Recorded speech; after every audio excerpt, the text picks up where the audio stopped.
Selamat datang kami ucapkan. Untuk makluman umum, webinar ini merupakan acara tahunan kelolaan kementerian dan merupakan kitaran kedua webinar U4S. Ini diadakan pada tahun ini. Ianya merupakan platform perkongsian kepada umum akan program-program University for Society yang dilaksanakan oleh universiti-universiti awam di bawah KPT bersama dengan komuniti, agensi serta industri di seluruh Malaysia. Dalam siri kelima hari ini, kami membawakan projek di Zon Borneo yang masih diteruskan walaupun dalam keadaan MCO pandemik COVID-19. Pada kali ini, Universiti Malaysia Sabah, UMS, menjadi tuan rumah komuniti telah membawa bersama Universiti Malaysia Sarawak, UNIMAS, bekerjasama dengan komuniti di daerah Ranau yang memiliki keistimewaan mereka tersendiri. Projek bersama komuniti tertumpu di Sungai Mansahaban di Kampung Marakau ini terpilih atas kekuatan yang ada bersama komuniti ini. Jadi, sama-sama kita dengar kelebihan komuniti ini dan apa yang akan kita selami dalam webinar kali ini. Tanpa melengahkan masa, saya perkenalkan ahli forum kita untuk webinar kali ini. Panel pertama kita adalah Dr. Jakaria Dasan, atau dengan mesra kami panggil Dr. Jack. Memiliki kelulusan PhD dalam bidang pengurusan sumber manusia daripada USM dengan pengalaman industri yang meluas dalam pengurusan sumber manusia, organisasi, pengurusan strategik sosioekonomi komuniti, pengurusan kerjaya dan komunikasi korporat daripada pelbagai organisasi dan agensi termasuk awam dan swasta di peringkat negeri. Pernah menyandang jawatan sebagai pegawai khas Naib Chancellor UMS yang kedua sebelum menjadi ahli akademik di UMS. Semasa berkhidmat sebagai ahli akademik, beliau menyandang jawatan pentadbiran di Pejabat HEP serta komunikasi korporat sebelum dilantik menyandang jawatan pengarah Pusat Kelestarian Libat Sama Masyarakat UMS. Tidak dinafikan, pengalaman yang dimiliki oleh beliau sudah pastinya mampu mengepalai projek U4S Borneo ini. Apa khabar Dr. Jack? Alhamdulillah, kabar baik Saudara Ben. Walaupun kita berada dalam keadaan pandemik COVID, hidup terpaksa diteruskan. Ya, betul Dr. Jack. Terima kasih Dr. Jack. Kepada Anda yang belum sampai ke daerah Ranau, daerah kami, daerah Ranau mempunyai banyak tempat-tempat yang menarik. Antaranya ialah Bomben Kampung Marakau. Ada ikan yang jinak lagi besar, boleh bermain-main dengan ikan. Kami menanti Anda sebagai tetamu yang perlu kita layan sebaik mungkin.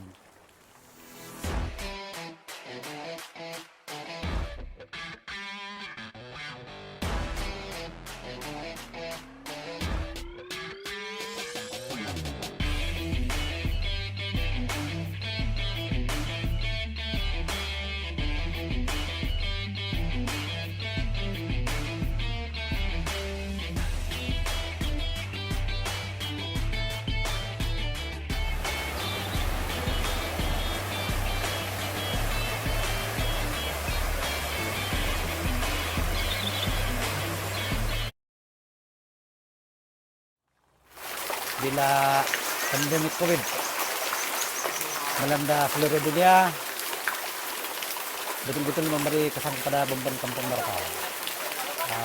Staf Bomben yang hampir 20 telah kehilangan pekerjaan. Bila hilang pekerjaan, agak susah untuk mencari pendapatan sendiri. Saya ingin mengambil kesempatan untuk mengucapkan ribuan terima kasih, penghargaan terhadap kerajaan, terutamanya Jabatan Perikanan. Karena Jabatan Perikanan mengiktiraf tanggal ini. Selain daripada Jabatan Perikanan, saya juga ingin mengucapkan ribuan terima kasih kepada kepimpinan pihak kampung seperti Ketua Kampung, pengurus JKK, ahli jawatan kuasa Bomben ini sendiri, dan masyarakat kampung yang menyokong terus keberadaan Bemben Kampung Merakau ini. Juga terima kasih pada semua agensi-agensi yang terlibat seperti Jabatan Pangeran dan Seliran, Jabatan Tanah, Jabatan Alam Sekitar, dan semua institusi pengajian tinggi yang turut memberi sokongan dengan kehadiran mereka dan juga aktiviti sebelum ini yang mereka lakukan di Bemben Kampung Merakau. Antara yang saya boleh sebut ialah UMS sendiri, Kementerian Pengajian Tinggi. Harapan saya selepas ini mudah-mudahan kita bukan saja dapat tingkatkan lagi kerjasama ataupun perpaduan di kalangan orang kampung, kita juga dapat menjalinkan kerjasama antara semua agensi seperti Jabatan Pangeran dan Seliran, Jabatan Tanah, Jabatan Perikanan, Jabatan Kerja Raya, Jabatan Alam Sekitar, dan semua agensi yang terlibat. Mudah-mudahan dengan perpaduan melalui orang kampung dan kerjasama yang erat antara semua agensi, kita dapat memberi inovasi lagi terhadap Tagal, yang mana Tagal ini sangat memberi manfaat kepada semua masyarakat. Kawasan inilah kawasan zona merah. Zona merah yang mendapat perhatian daripada pelancong untuk main-main dengan ikan seperti itu. Ini adalah Sungai Mansahaban. Sungai Mansahaban, dan ini adalah anak sungai dia. Kalau di depan ini juga ada lebih kurang hampir 10 spesies ikan yang ada, dan di kawasan ini ada 4.000 ekor ikan.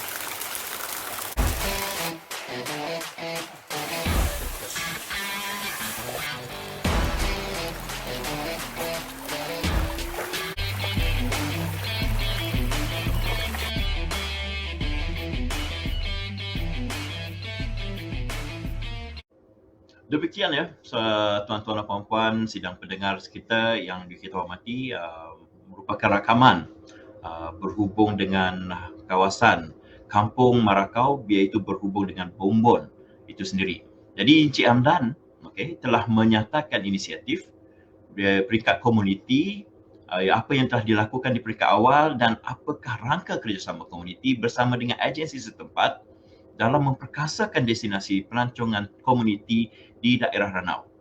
Jadi untuk slot pertama ini, kita akan kupas bagaimana kedua-dua IPTA, iaitu UMS dan UNIMAS, mampu merangka jalinan kerjasama erat, sekaligus memperkasa destinasi ini ke aras yang lebih tinggi. Jadi soalannya pertama kita tujukan kepada ahli panel kita yang pertama, iaitu Dr. Jack. Jadi Dr. Jack, bagaimana pendirian UMS dalam melangkau membantu komuniti di sekitar Sabah menerusi pelaksanaan quadruple helix ini? Dan sejauh mana program seumpama ini mampu menjadi serampang dua mata dalam merealisasikan harapan komuniti dan juga universiti? Mungkin Dr. Jack dapat mengupas persoalan ini. Silakan Dr. Jack. Terima kasih Saudara Ben. Sebentar tadi saya terpukau dan terpaku. Saya terpukau mendengar semangat komuniti yang diwakili oleh pengurusinya sendiri, Saudara Hamdan Jaini, pengurusi Tagal, Sungai Mansahaban Ranau. Beliau menceritakan bagaimana apresiasi beliau kepada komitmen kerajaan dalam membantu komuniti yang pada masa ini sedang berhadapan dengan satu musibah yang mungkin kita tidak tahu bila akan penghujungnya. Saya ingin mengucapkan terima kasih kepada Kementerian Pengajian Tinggi secara pribadi bagi pihak UMS kerana telah memberi peluang kepada unit UMS dan UNIMAS untuk membantu memperkembangkan konsep University for Society di zon Borneo. Kampung Merakau merupakan sebuah kampung yang terletak di daerah Ranau, Sabah. Saban tahun ramai pelancong, ramai pelawat sama ada dari dalam negeri, di luar negeri dan luar negara datang berkunjung ke Kundasang Ranau. Tidak pernah miss. Dan apa yang kita lakukan dengan komuniti Kampung Merakau Ranau ini ialah kita telah mengenal pasti satu produk yang sangat unik yaitu bom bon, yaitu tagal seperti mana yang telah dijelaskan oleh saudara Amdad tadi, di mana produk ini merupakan satu produk pelancongan yang mungkin dan sudah pasti dengan penglibatan University for Society akan bukan sahaja menjadikan komuniti itu dapat memajukan ekonomi mereka, malahan ekonomi negeri dan negara.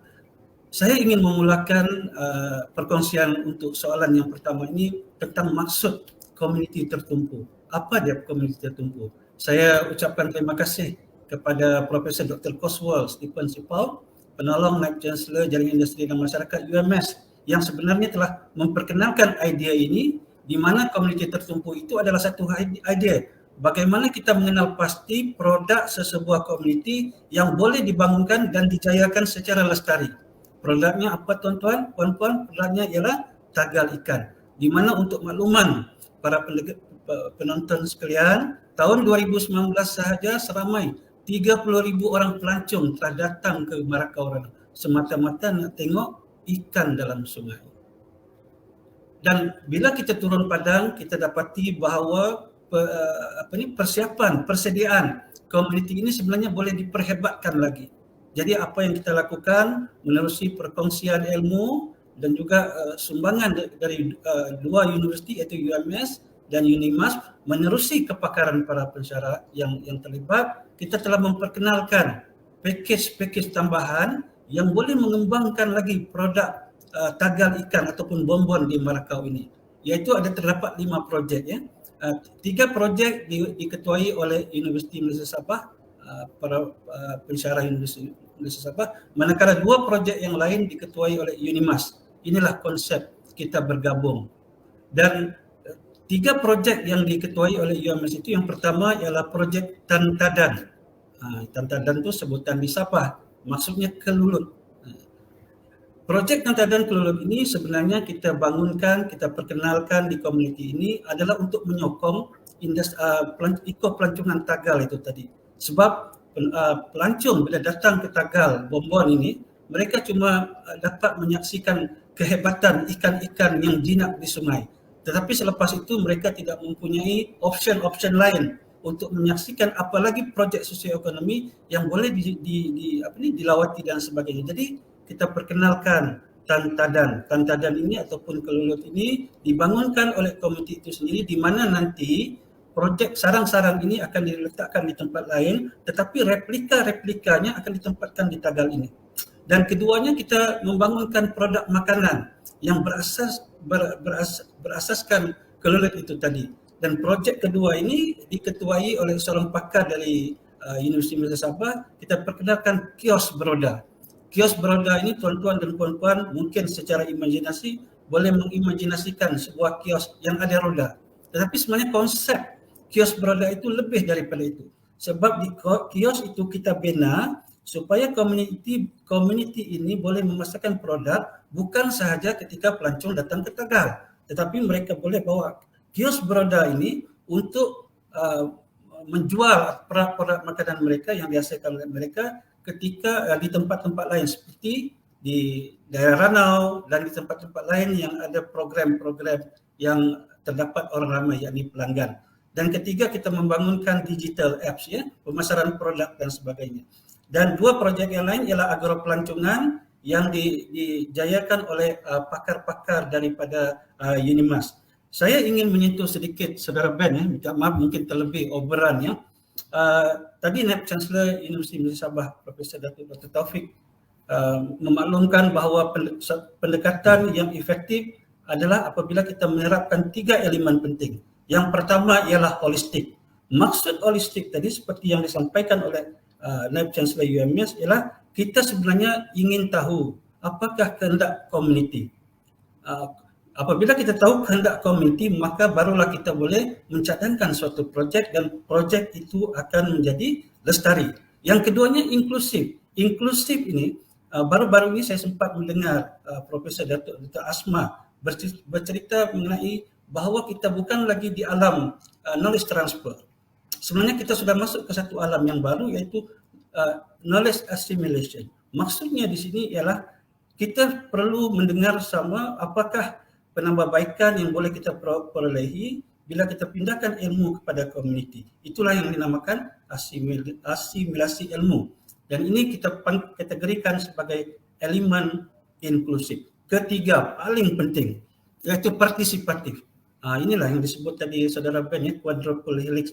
Kita bertuah kerana kita dapat bekerjasama dengan rapat dengan Jabatan Perikanan Sabah. Terima kasih kepada Tuan Jopri sebab sudi hadir bersama-sama kami pada program ini. Di mana untuk makluman para penonton, program University Post Society di Marakau ini sebenarnya dimulakan oleh Jabatan Perikanan Sabah. Di mana Universiti, UMS dan Unimas mengenal pasti bahawa telah wujud satu gabungan yang akrab, kerjasama yang akrab di antara komuniti dan Jabatan Perikanan. Jadi kita masuk dan kita melengkapkan lagi satu kerjasama di antara universiti, jawatan atau agensi kerajaan dan komuniti, dan satu lagi kita sedang berusaha keras untuk mendapatkan industri masuk sekali ke dalam quadruple helix ini. Tadi disebut mengenai komuniti tertumpu di dua kampung yang lain, iaitu komuniti tertumpu di Batition dan Darau. Untuk makluman penonton, geran UFOS Kementerian Pengajian Tinggi memang kita gunakan untuk Marakau, tetapi untuk menyokong geran ini, pembangunan ini, kita hasilkan dua komuniti tertumpu yang lain, iaitu Kampung Batition Kota Merudun dan Kampung Darau Manggatal, menggunakan dana kelestarian masyarakat. Saya rasa itu sahajalah Saudara Ben, macam overrun pula. Terima kasih Saudara Ben. Okey, terima kasih Dr. Jack atas perincian yang diberikan, dan sebenarnya masih ada masa lagi lah, tak apa. Jadi untuk yang kita dengar tadi memang agak terperinci apa yang disampaikan oleh Dr. Jack berhubung dengan program yang dilaksanakan di Kampung Marakau bersama yang kita fokus kepada komuniti tertumpu, yang itu kita namakan tadi komuniti tertumpu, dan diharapkan pendengar-pendengar kita dapat memahami apakah konsep yang kita bawakan untuk U4S Zone Borneo pada tahun ini. Dan terima kasih sekali lagi Dr. Jack, dan mungkin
okey, demikian bingkisan ringkas yang dibawakan khas kepada kita semua, dan bingkisan tadi sedikit sebanyak mengubat kerinduan kita, terutamanya kumpulan-kumpulan pensyarah yang terlibat dalam program ini untuk bertandang balik ke Sabah dan juga terutama sekali di Marakau, dengan melihat bagaimana semangat anak-anak muda untuk melihat kemajuan yang ada di dalam komuniti mereka.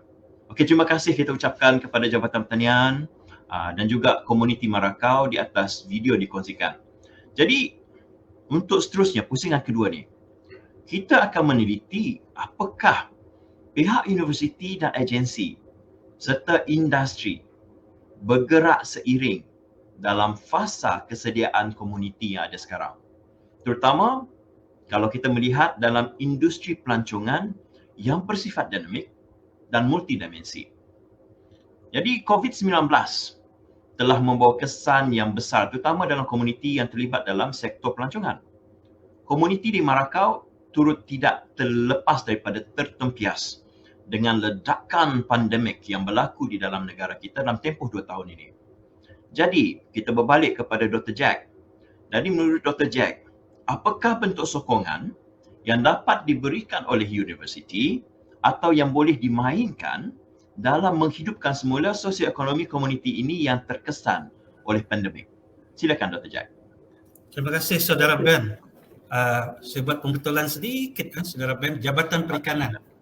Saudara Ben tersebut Jabatan Pertanian. Tapi next agensi yang kita akan libatkan ialah Jabatan Pertanian. Saya terpaku dengan persembahan muzik yang dialunkan oleh kumpulan belia Kampung Marakau tadi, menusuk ke kalbu. Sebenarnya inilah antara khazanah kita rakyat Malaysia yang mempunyai sangat banyak pakej produk yang boleh membangunkan, yang boleh mempopularkan pelancongan di negeri Sabah dan Malaysia amnya. Jadi bagaimana kita melaksanakan tanggungjawab untuk memajukan komuniti yang terlibat semasa pandemi COVID ini?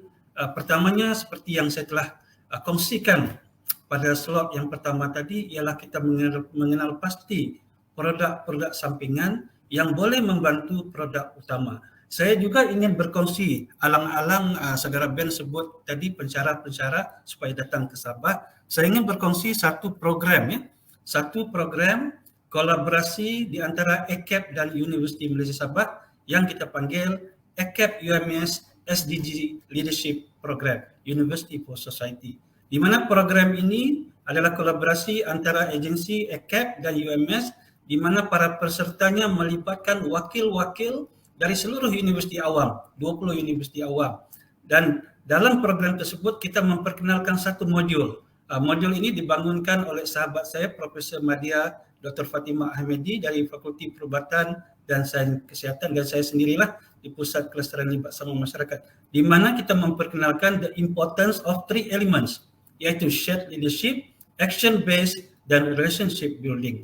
Dalam program ini kami telah menjadikan Kampung Marakau sebagai case study, di mana kita menggunakan pendekatan secara atas talian, berbincang antara kesemua wakil-wakil universiti ini bagaimana kita mencapai satu solusi untuk memajukan lagi pembangunan ekonomi, sosioekonomi masyarakat di Kampung Marakau Ranau. Dan kita beruntung dalam program tersebut kita dibantu oleh 4 orang pakar yang boleh saya sebut sebagai pakar lah. Yang pertama ialah Profesor Mansur Abu Talib, iaitu kita punya pioneer University for Society. Profesor Dr. Zakaria Abbas dari UUM, otai kita dalam knowledge transfer. Profesor Dr. Aslan Abu Hassan, otai kita dari knowledge transfer. Dan Profesor Dr.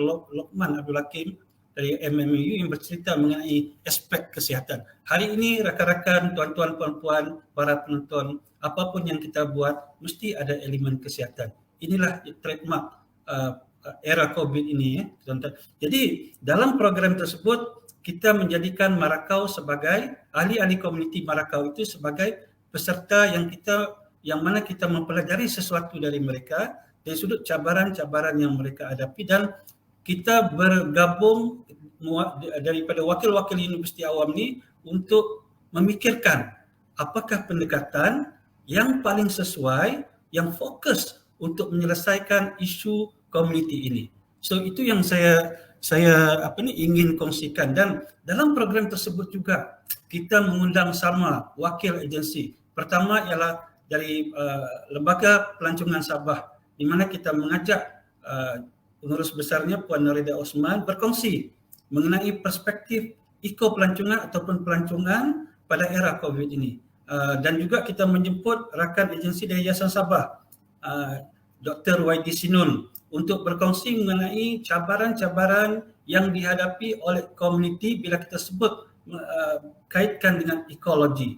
Dan begitu juga kita menjemput wakil industri Datuk George, kita punya CEO fakulti dekat UMS, ya. Dan kita juga mengajak Profesor Madya Dr. Ramza Dambul, TNC PNI, dan Dr. Azuraida NGO untuk berkongsi pengalaman-pengalaman leadership. Bagaimana community ini perlukan satu leadership konsep yang boleh membangunkan community mereka sendiri. Melalui aktiviti-aktiviti yang dilakukan itu, kita juga telah mengenal pasti bahawa antara punca yang menyebabkan sesuatu community itu tidak berkembang maju adalah pertama daripada aspek human resource, pengurusan sumber manusia. Apa yang berlaku tuan-tuan dan puan-puan para penonton, apa yang berlaku community ini apabila mereka memajukan sesuatu perniagaan, mereka tidak begitu menitik beratkan konsep human resource, pengurusan sumber manusia. Inilah merupakan antara satu faktor utama kepada kegagalan untuk mencapai kelestarian sesuatu projek. Jadi ini kita kembangkan dalam ACAP UMS SDG leadership tersebut, dan solusinya nanti kita baru laksanakan peringkat atas talian. Pada awal tahun depan kita akan turun padang dan semua wakil-wakil peserta ini akan bersama-sama dengan community, dan uniknya nanti ialah kita buat pitching program. Wakil-wakil UA ini akan membentangkan penyelesaian yang boleh dikongsikan untuk komuniti Marakau itu menyelesaikan isu mereka, meningkatkan lagi sosioekonomi mereka. Jadi wakil-wakil dari semua universiti awam akan membuat persembahan kepada komuniti, dan komuniti lah yang memilih mana satu solution yang sesuai untuk mereka lakukan. Kita kena ingat, ilmu yang kita sampaikan hendaklah yang diperlukan oleh komuniti. Saya rasa itu dahululah Saudara Ben. Saya kembalikan kepada Saudara Ben. Terima kasih. Okey, terima kasih Dr. Jack atas perkongsian tadi berkaitan dengan program secara berterusan yang dilaksanakan oleh KPT juga bersama dengan wakil industri dan juga agensi dalam membantu komuniti Marakau supaya isu ini bukan berada di sini sahaja tapi untuk berterusan. Okey. Jadi terima kasih kita ucapkan. Jadi kita demikian perkongsian kita berkenaan dengan projek yang telah dilaksanakan di UFOS, dan ianya masih lagi berterusan dan dijangkakan siap sehingga tahun 2022 pada bulan Ogos, dan diharapkan semuanya berjalan dengan lancar. Sebelum kita ke pusingan rumusan, okey. Jadi kita ada menerima soalan daripada umum dan kita akan bacakan soalan tersebut, dan ahli panel kita akan merespon terhadap soalan yang diberikan. Jadi soalan-soalan ini kita dapat daripada laman Facebook Jabatan Kementerian Pengajian Tinggi. Jadi mungkin saya akan pilih soalan-soalannya. Okay, soalan pertama yang kita ada, mungkin soalan ini kita bacakan dahulu. Okey, soalan daripada daripada Dr. Rafiah kita ambil. Golongan komuniti Bombon Kampung Marakau yang mana diberi tumpuan khusus dalam projek ini, adakah golongan wanita dan kanak-kanak yang ambil kira dalam pelaksanaan projek? Jadi mungkin kita mohon Dr. Jack untuk respon terhadap soalan yang dinyatakan oleh Dr. Rafiah. Silakan Dr. Jack. Satu soalan yang memang saya nantikan Saudara Ben. Sebab seperti yang saya maklumkan awal tadi, kita juga membangun pelbagai produk lain yang boleh menyokong produk utama, iaitu produk tagal itu, Iko Pelancongan. Untuk makluman tuan-tuan, puan-puan, para penonton di alam maya, di Marakau ini komuniti yang kita bangunkan ialah komuniti Tagal Sungai Mansahaban Kampung Marakau. Ianya merupakan satu komuniti persatuan yang asasnya persatuan yang mempunyai keahlian yang turut merangkumi wanita ataupun ibu-ibu lah. Tadi disebut pasal kanak-kanak. Kalau kanak-kanak itu, kalau parentsnya terlibat, otomatik kanak-kanak itu akan menerima impak.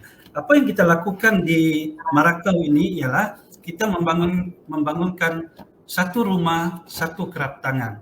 Yang mana produk ini adalah produk kerap tangan yang dihasilkan oleh komuniti wanita dan ibu-ibu di rumah masing-masing. Yang apa yang kita buat ialah satu rumah dia buat satu produk kerap tangan. Rumah yang lain buat produk kerap tangan yang. Begitu juga rumah yang seterusnya. Akhirnya keterlibatan semua wanita dan ibu-ibu itu berlaku. Dan produk ini kita jual khususnya di Tagal tadi. Selain daripada kita pasarkan melalui kios Broda ya. So itu saya rasa menjawab soalan daripada penonton tadi Dr. Rafiah. Terima kasih. Okey, terima kasih Dr. Jack atas respon.